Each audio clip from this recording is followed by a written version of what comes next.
Afangaron'ny olona matetika ny voalohan'ny volana novambra sy ny faharoan'ny volana novambra.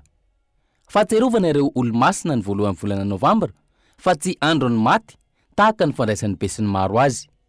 Ny zava-dehibe aloha ny voalohan'ny volana novambra aloha zany a dia fahatsiarovana reo reo olo-masina, reo olo-masina. Ny olo-masina moa dia hoe reo martiry nahita fity tamin'Andriamanitra. Dia vokatr'izay le fitiavana an'Andriamanitra zay Jesosy moa miteny hoe zay tia mahafony ainy ho an'izay tiany, dia zay le fahafozana ny ainy zay indrindra nahatonga anazy ho martiry dia lasa olo-masina.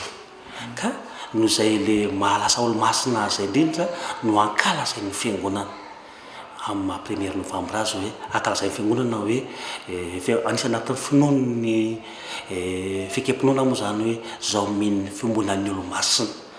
Fahatsiarovana ireo nodimandry rehetra kosa ny faharoan'ny volana novambra raha ny fanazavana. Ny 2 novambra dia fahatsiarovana reo olo-masina efa nodimandry. Reo nodimandry rehetra zany dia atsarovana amin'io.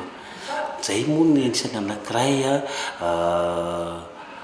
lazain'ny fiangonana hoe anisany fikam-pinoana moa zany hoe zao min'ny fiambonan'ny olo-masina. Ka le olona nodimandry rehetrarehetra reo zany no ankalazaina. Reo no ankalazain'ny fiangonana.